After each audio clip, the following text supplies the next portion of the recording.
Thank you so much. Ladies and gentlemen, on behalf of the entire Atlas Network team, bienvenidos a Latin America Liberty Forum 2022. Sure.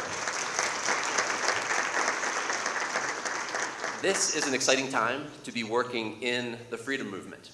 I know that it's very tempting to just get depressed when you see so many dark clouds in front of us, but my hunch is that this decade we're living through is going to have a few more unexpected plot twists, and we should just, in this room, feel the energy of being with your friends and peers in the freedom movement, and let's realize that we have a chance to make a difference for La Libertad. And what a privilege that is to be working on something of historic significance. That's why we're all here. Well, I hope that all of us are thinking very boldly about what we can accomplish through the partners of Atlas Network that are assembled in this room. I also hope that as we come together for these next 2 days, we're also carrying with us a lot of humility in our hearts and minds, because we can learn so much from one another. Each person in here carries so much local knowledge about the challenges to liberty that they face in their home countries. Let's take advantage of this opportunity to learn from one another. Of course, let's take the opportunity to learn from the amazing speakers that we have assembled on this program. And in just a moment, of course, the legendary Francis Fukuyama in conversation with Jose Antonio Aguilar Rivera. What a wonderful way to start our program today. Along with humility, let's also carry some gratitude in our hearts, gratitude that we are not meeting by Zoom this year. Gratitude also to the private donors who are putting their funds into bringing our community together.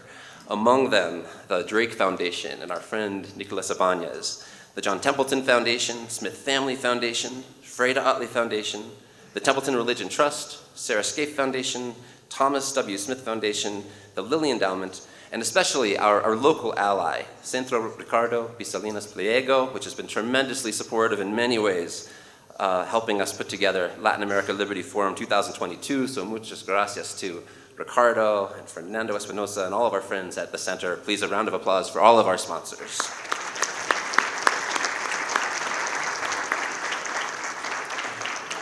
I'd also like to thank our longtime partner, Mexico Evalúa, for all their support in getting this Liberty Forum prepared.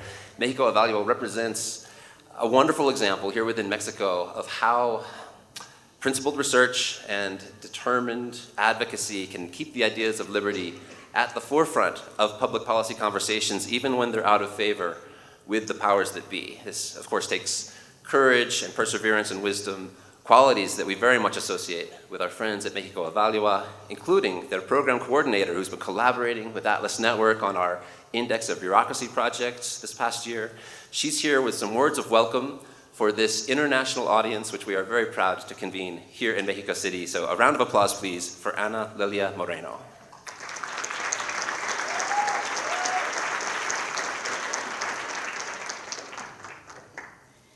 Thank you very much. Buenos días a todos, qué gusto, bienvenidos a la Ciudad de México. En el nombre de México Evalúa, les doy la más cordial bienvenida. Estamos muy contentos de tenerlos hoy aquí. Es un gusto estar con Atlas Network, hacer colaboración.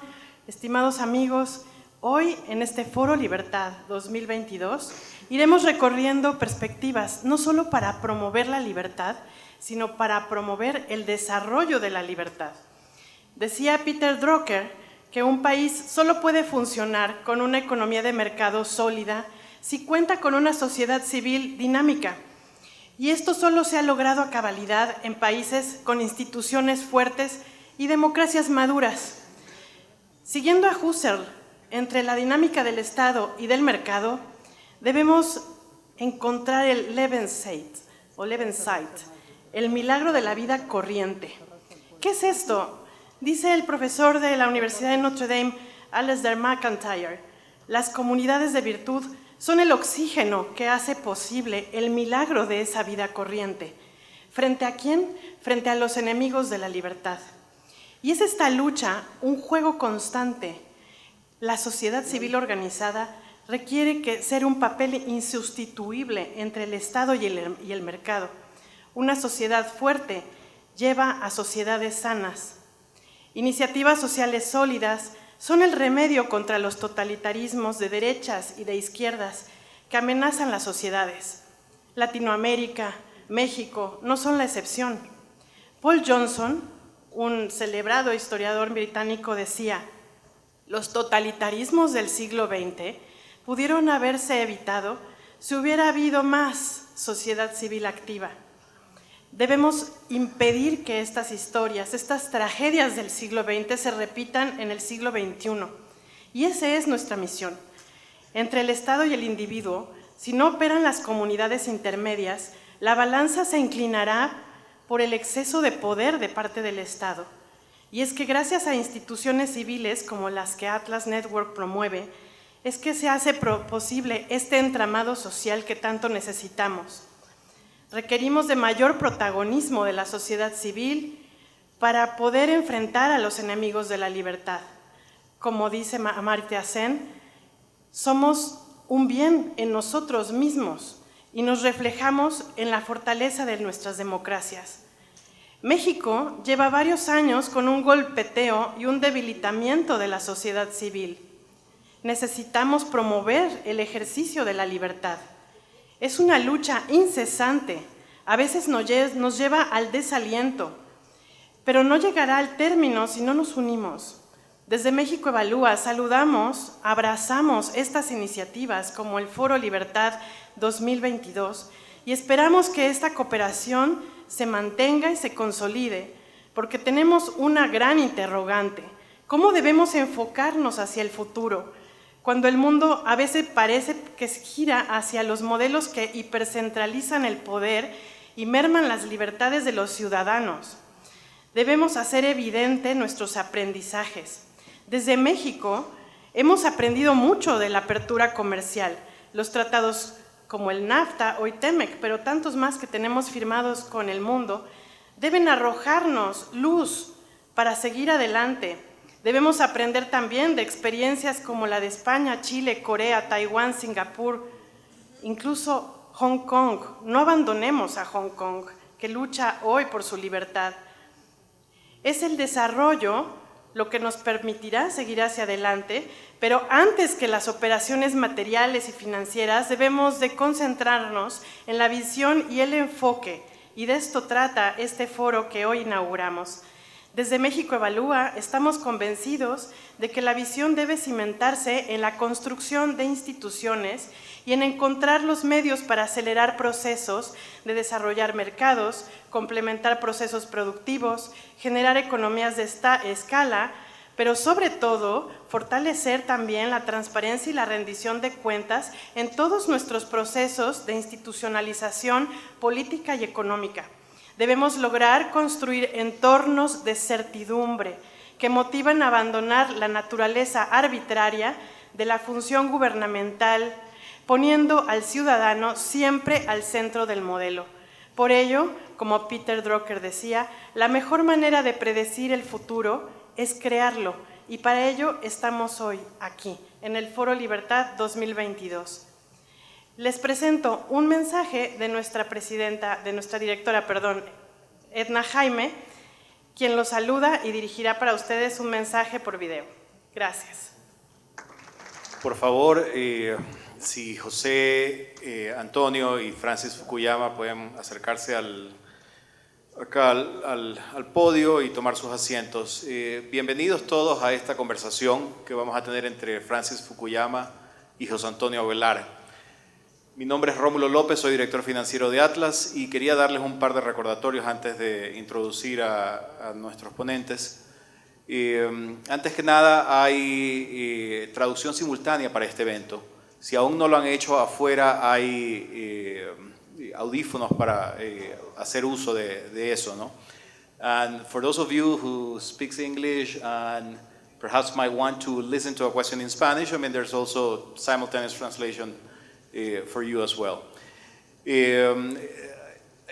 Por último, recordarles de que estamos en Ciudad de México. Ciudad de México está como a 2.000 metros de altura, 6.000 pies. Así que, por favor, yo sé que muchos de ustedes están contentos de ver a muchos amigos, están disfrutando el evento, pero tomen las cosas con calma en su primer día si llegaron anoche. Les va a tomar un par de días acostumbrarse a la altura, ¿no? El doctor Francis Fukuyama es un Oliver Nomelini Senior Fellow en el Instituto Freeman Spogli de Estudios Internacionales de la Universidad de Stanford y miembro del cuerpo docente del Centro sobre Democracia, Desarrollo y Estado de Derecho del Freeman Spogli de Estudios Internacionales. También es director de la Maestría de Política Internacional Fort Dorsey de Stanford y profesor por cortesía de Ciencias Políticas. El doctor Fukuyama ha escrito extensamente sobre temas de desarrollo y política internacional. Su libro de 1992, hace ya casi 30 años, El fin de la historia del último hombre, ha aparecido en más de 20 ediciones extranjeras. Su libro más reciente, Liberalism and its Discontents, acaba de ser publicado ahora en el mes de mayo. Por otro lado, liderando la conversación, vamos a tener al doctor José Antonio Aguilar Rivera, catedrático en Ciencias Políticas del CIDE. José Antonio Aguilar Rivera, que es un PhD en Ciencias Políticas de la Universidad de Chicago, enseña Ciencias Políticas en el Centro de Investigación y Docencia Económicas de la Ciudad de México. Él ha publicado libros y artículos sobre la historia intelectual de México y Estados Unidos, la historia constitucional y el liberalismo. José Antonio, y esto ya es un comentario más personal, es un pensador agudo que se toma su tiempo para no solamente responderle a uno, sino para entender el punto de vista de lo que uno está tratando de exponer y dar una respuesta adecuada a lo que uno está cuestionando. Me tocó vivirlo un poco en un coloquio que tuvimos hace unos meses en diciembre en Cuernavaca, organizado por el Liberty Fund, para conversar sobre culturas prehispánicas. Así que estoy seguro que en esta conversación entre estas dos figuras en México y a nivel mundial, estoy seguro que será una experiencia muy agradable y muy interesante en esta conversación. Y sin más preámbulos, los invito a que escuchemos al doctor Francis Fukuyama y a José Antonio. Muchas gracias. Adelante. Thank you, Romulo. Thank you for the Atlas Network for the kind invitation to talk with Dr. Francis Fukuyama this morning. I met Dr. Fukuyama 16 years ago when he came to Mexico on the eve of the 2006 presidential election. He was invited by the Federal Electoral Authority to give a conference on the topic of trust. It is interesting that 2006 and that election proved to be a fateful moment for the fledgling Mexican democracy. We're still living with the consequences of that election. These days are also critical moments for Mexican democracy. If 2006 was a trial by fire test, now we are living something very similar to that. So it's very interesting, and we're very fortunate to have Dr. Fukuyama again here among us today. I prepared some questions regarding his new book and broader topics. So let me start with the definition of liberalism in his new book, Liberalism and its Discontents. So, Francis, you define liberalism in this book as a moral and political theory that asserts the primacy of the individual. A theory that is egalitarian, universalistic, and meliorist. That's how you put it. Let me ask you two things, or ask you to respond to the idea that maybe this definition is under-specified and over-specified, or is too extensive in the following way. So some people in this audience probably think that probably you're giving too much to the critics of neoliberalism, that you're conceding that many of the ills and discontents with the present state of things are due to the excesses of something called neoliberalism. In your definition of liberalism, seems to be like the definitions of neoliberalism, over too extensive. So everything can be liberalism. The development of capitalism, liberal democracy and representative government broadly understood, the development of the West, whatever that means. So isn't something there that it's too broad? And on the other hand, other definitions of liberalism focus on very specific institutional choices, checks and balances, control over the police, elections, etc. So, and your definition doesn't have this institutional specificity. What are the risks of adopting this kind of definition of liberalism that it's too broad, but at the same time is not specific enough in institutional terms? So let me start with that. Sure. Jose Antonio, thank you for the question, and thank you to Atlas for inviting me here to Mexico today. Well, first of all, I do include the institutions in my definition. So liberalism is a system for lowering the sites of politics to accommodate diversity, religious diversity, national diversity, other forms of diversity, based on an equality, a moral equality of individuals. But it is completely tied to an institutional framework, which we call the rule of law. It's primarily law, hopefully institutionalized in an independent judiciary that is impartial and that simply administers the law, that puts the fundamental constraints on power, and that's the essence, I think, of a liberal system, is those constraints. So it absolutely is part of the definition.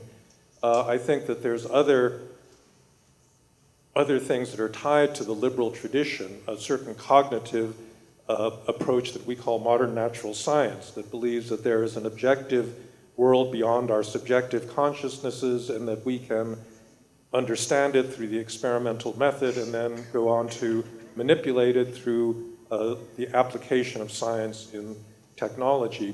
Where I'm not specific, I think, is in the economic policies that result from this. So I think that in my definition of liberalism, Denmark, I was a visiting professor in Denmark at one point not too long ago. Their marginal tax rate, income tax rate, was 60%. But I think that it is a liberal society because it fundamentally protects basic property rights as well as other kinds of individual rights. There are other countries that have much more restricted states, are much more into economic deregulation, have smaller welfare states than Denmark, and they also are liberal states. And that's why I think it's important to, I believe it's important to separate the specific economic policies from the system we call liberalism, because I really do think liberalism can accommodate, different approaches to economics. But at the same time, you think that neoliberalism is an heir of liberalism that has been taken too far away, right? Well, so neoliberalism in Latin America is a really dirty word right now. And it has a lot of different meanings to different people. So for many young people, including many in the United States today, neoliberalism is simply a synonym for capitalism. And that's not my use of the term. I have a much more specific one, which really has to do with a certain interpretation of economic theory that, in my view, was over-optimistic in the degree to which markets could actually solve a variety of social problems, and also denigrated the role of the state. If there's one thing I've concluded in the last 20 years of my own academic research, it's that a liberal society absolutely needs a strong state. It does not need an extensive state. It doesn't need a state that does lots and lots of things, but the basic things like providing public goods, guaranteeing a rule of law, enforcing rules, in those areas it has to be strong. And I think that there was a tendency in the 1980s and 1990s under the influence of people called neoliberals that tended to want to weaken the state across the board. And I think that that was a big mistake because I think it had real negative economic consequences. increasing inequality in many major capitalist countries like the United States and Britain that were directly then tied to the populist reaction that we're living in now. Thank you. Recently, you wrote a rejoinder to a piece by Anne Applebaum in the Atlantic, where you contested the idea that there was no broad pattern of history, that there was no arc of history. And in your book, you wrote that from the long-time perspective, liberalism has seen its ups and downs, but has always come back in the end. And this serves me to ask you if you think that you are returning somehow to the main thesis of the end of history now. What are the landmarks in your intellectual journey from the end of history to this book, Liberalism and its Discontents? What have you learned that have changed your ideas or your mind?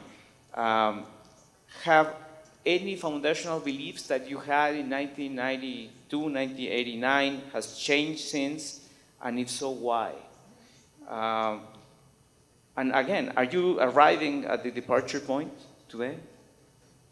So I have learned a lot. It would be rather, it would be bad news if after 30 years I hadn't learned anything that caused me to change any of my underlying views.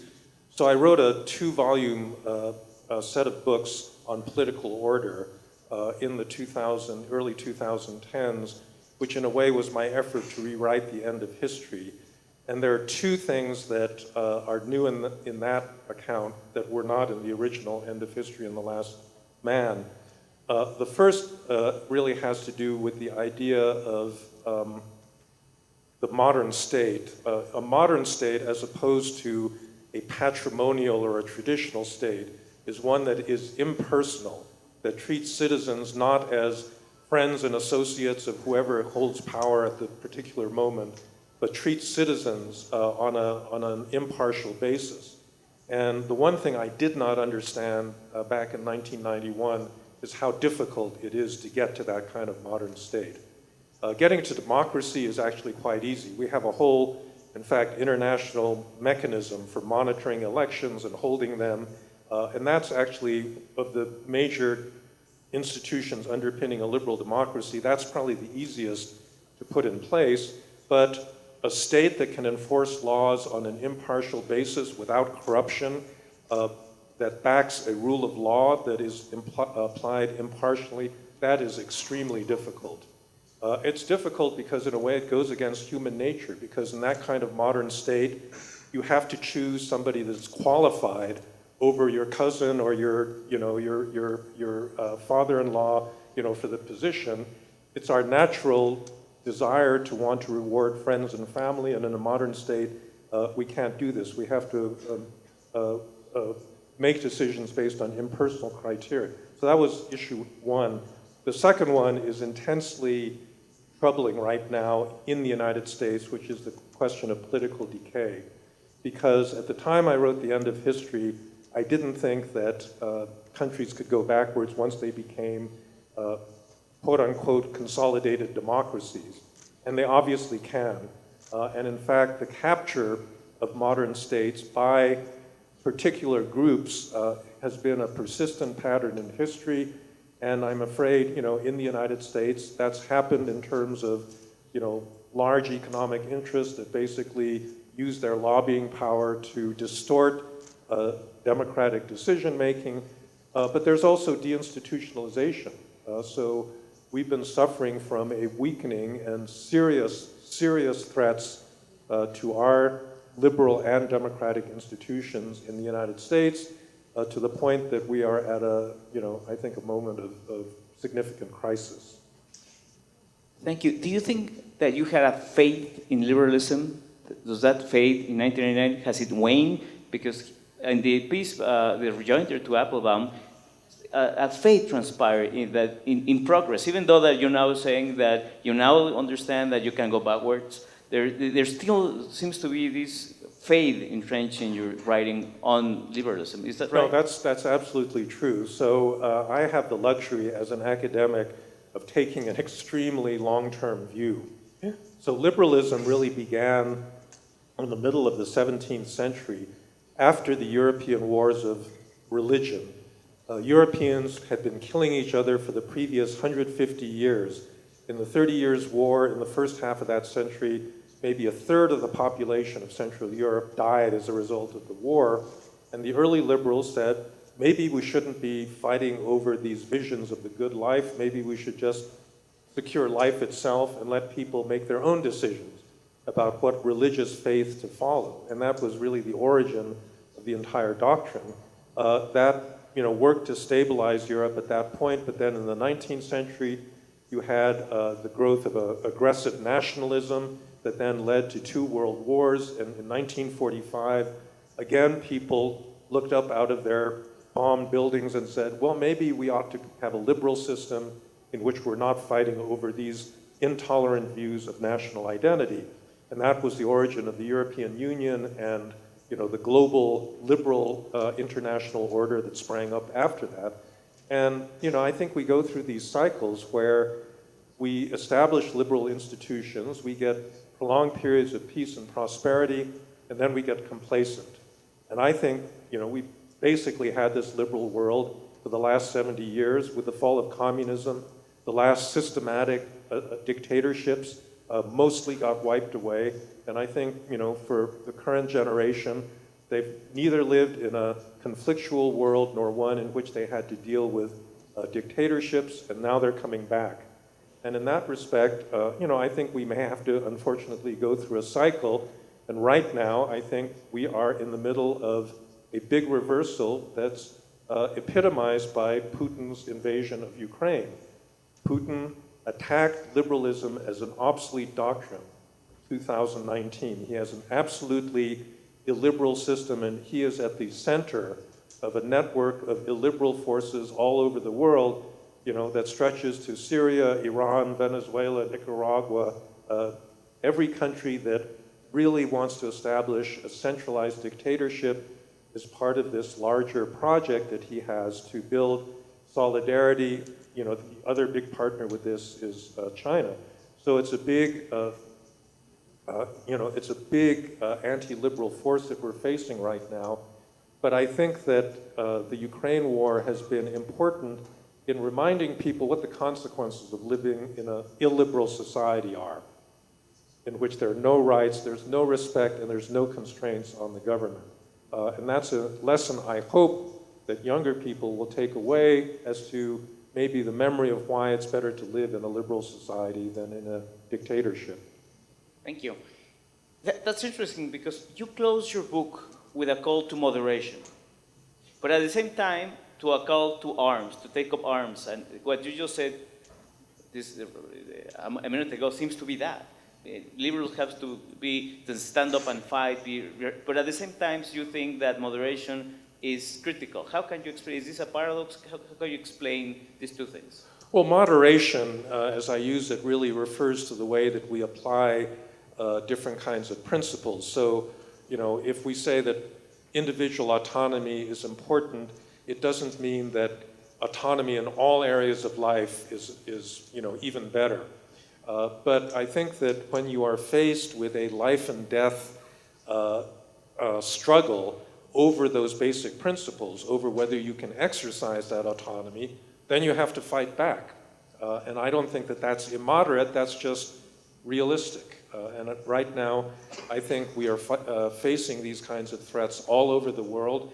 And I think that if we do not overcome our complacency, bred out of the peace and prosperity that our liberal world created over the last 3 generations, we're not going to enjoy that world anymore. Let me go back to Putin's and Ukraine and to link that with the end of history. Once I taught a political theory course, and we discussed the idea of the end of history, and one student said, but we all know that that's wrong, that Fukuyama was wrong from the beginning, that history had not ended. And I said, well, what exactly do you mean? I said, no, liberalism and capitalism did not prevail and now it's being challenged all over the world. So then we go back to the ideas of the end of history as an idea. And the idea was that a full system, alternative system to capitalism and liberal democracy collapsed. And there was no alternative, like full system alternative. If we go back to Putin's and Ukraine, what is the nature of the threat? But it doesn't, is it ideological, as you identified in 1989? Because Putin doesn't seem to be putting forward, as the USSR was and communism was, a whole system, alternative system to capitalism and liberal democracy. He's twisting both. He has crony capitalism, and then he has rigged elections and authoritarianism, but that doesn't seem to be at the same level as fascism or communism was in the 20th century. So I wanted to ask you, what is exactly the nature of the threat to liberalism that this kind of governments and leaders pose? The threat is, 3,000 tanks and 5,000 armored personnel carriers and lots of artillery. That's the threat. That is war, that's true, but we have other wars. So the idea, no, it's true that the idea underlying Putin's regime is not a coherent one. And I think almost nobody would voluntarily say, I want our country, well, maybe they'd say, I want oil and gas, but they wouldn't say, I want to replicate the kind of system that Putin has created. I think that's not an appealing thing. The more dangerous alternative model is really that of China, because China has created a full spectrum economy. It's mastered a lot of very advanced technologies. It's proven quite stable. They are not the kind of risk takers that Putin is, and therefore, I think have a longer term challenge to liberal ideas than Putin's regime. But there's a lot of different threats, and so sometimes the threat isn't that of a powerful idea. Sometimes it is the tanks and armored personnel carriers, and you have to be able to deal with the idea, the ideational threats on the level of ideas, and you have to deal with the tanks on the level of tanks. That's very good. But do you think that China, what China embodies economic success, certainly, an alternative way to modernization, but the political model of China, you think it has some appeal to other countries? Do you see, because that was the thing with communism, that they say this is a complete different way of organizing politics, of conceiving of politics. Do you see that China somehow poses that kind of threat? Look, the single biggest advantage that China has is its claim that it can deliver the good things that its citizens want, which is basically stability and economic growth. And its record in doing both of those over the last 40 years are pretty good. And the complementary argument is that democracy is failing. Both the Russians and the Chinese say that look at the United States, it's polarized, it can't solve basic problems. Look at Europe, the European Union is disorganized, and so forth. And I think that is a warning and a lesson to all of us that live in liberal democracies. First of all, that we actually do have to fix a lot of the problems that in our failure to deliver on those things like stability and growth and the solution of complex modern problems. And it is true that we've not been doing very well just in the building of infrastructure. The Chinese can build electrical grids and roads and dams, very, very quickly. People want and need that, and the West has failed. So we have to up our game. But we also have to realize, and this is the point that gets to optimism for the future, there are reasons why authoritarian decision-making in the long run is not going to deliver the goods, because it does not have the checks and balances that a liberal system has. So you look at Putin's decision to invade Ukraine, it has to be one of the worst strategic blunders ever made by a dictator in recent memory. But you look at China, what they're doing with their zero COVID policy, which as far as I can see is a really crazy policy, locking down a city of 25 million people, so that you can so that the leader doesn't have to admit that he was wrong about, picking that particular policy at the beginning of the pandemic. And I think that they will be making further mistakes like that, because when you concentrate power in one individual, you are going to make mistakes. Maybe not in the short run, but in the long run, there's a good reason why we in liberal societies have checks and balances, why we consult our people, and why we think that, serving their interests first rather than the regime's is important. Yesterday you mentioned at the reception that we had last night that you had 3 mentors over your career. That was Alan Bloom, who was in Cornell, Huntington at Harvard, and Lipset. So regarding Lipset, do you think that you still share this faith in modernization theory, that good things go together, that eventually you need liberal democracy to have a viable market economy going? Do you think that? Do you share that faith? Well, it was never the case you needed liberal democracy to have a market economy. I mean, the market economy would end up producing. The idea was that a market economy and growth would produce a middle class, which would then produce demand for democracy. Right.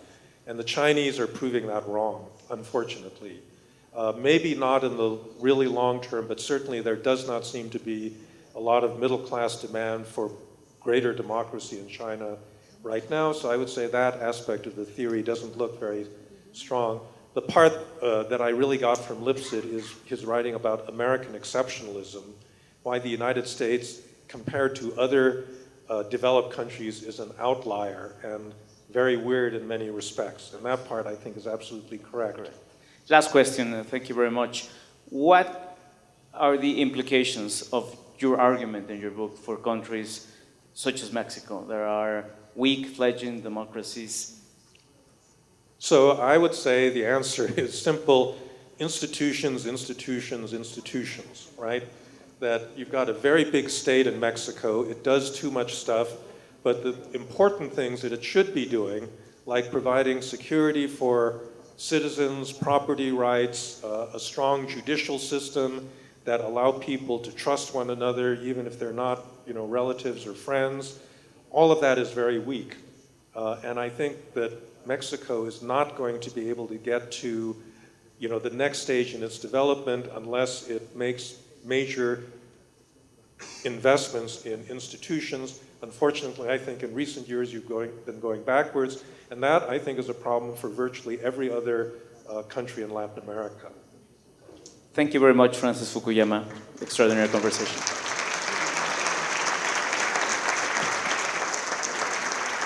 Actually, hold on, Francis, hold on. We have 5 minutes for 2 questions. So be quick. Over here.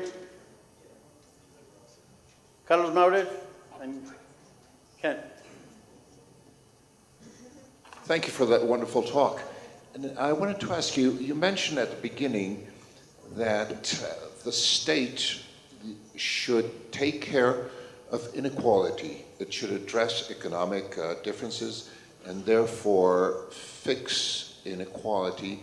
And I wonder if that, if I understood that correctly, I wonder if that wouldn't violate the right of every person to the product of his work without having the government take his the product of his work and give it to somebody else.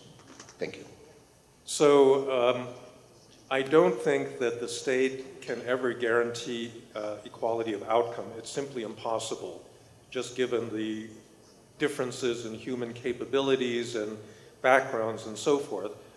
What it can do, and what I think successful liberal democracies have done over the last 75 years, is to mitigate the worst forms of inequality. Because there are many things that happen to people, job losses, that occur not because they're lazy or improvident, but something happens, 8,000 miles away, there's a change in market conditions, and all of a sudden their company no longer makes things that people want anymore. And they need help in, having those, making those kinds of adjustments. I actually have a section on property rights in my new book, in which I say that, in a liberal society, property rights are among the rights that are protected, and that's why that's why liberal societies are economically successful. However, the theory that everybody's actual property reflects their labor and their virtue is simply not the case. A lot of people inherit money that they didn't earn. A lot of people I live in a really expensive house in Palo Alto, California that I bought 11 years ago. I've made a ton of money on it. Is that because I was virtuous or smart? No, I just happened to get a job there, and Silicon Valley took off in that time period. And so I don't feel really that, that pile of asset that I'm sitting on is somehow a necessary reflection of my work and my virtue, right? So that's the problem with property, is that this Lockean idea that it reflects everybody's marginal contribution, to the economy is simply, unfortunately, not true, which means that some degree of redistribution, in my view, is justified. Ken, one more question.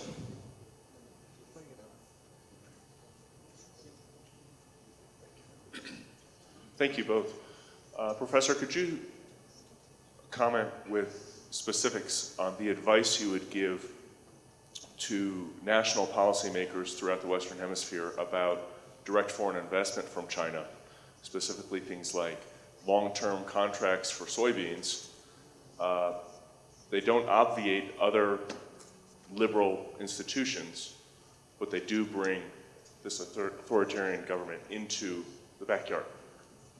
Yeah, so I've actually had a project going for several years now on the Belt and Road Initiative, and also comparing Chinese techniques to Western ones. I got a lot of complaints about the way that the West does these projects, but I would say that Chinese investment is not intrinsically a bad thing. There are a lot of situations where they have done projects that have turned into win-wins, as they call it. The main advice I would give to any government in this region dealing with China is you need to, first of all, demand transparency. The Chinese do not publish, the agreements, the contracts that they sign with countries. They do that deliberately in order to avoid accountability later on. They have no Paris Club clauses that mean that they will not take a haircut if the project goes south, and a lot of projects have done that. So I think that, they ought to be treated like other partners in the international system, be forced to reveal, the nature, and governments ought to be forced to reveal the nature of the agreements that they make with China so that their citizens, their legislatures, their courts can scrutinize them and see whether there are hidden clauses that are really detrimental, and if they are, then they should renegotiate them and not sign an agreement until there's full transparency and democratic buy-in to the full terms of those contracts. Francis, José Antonio, muchísimas gracias. Un aplauso.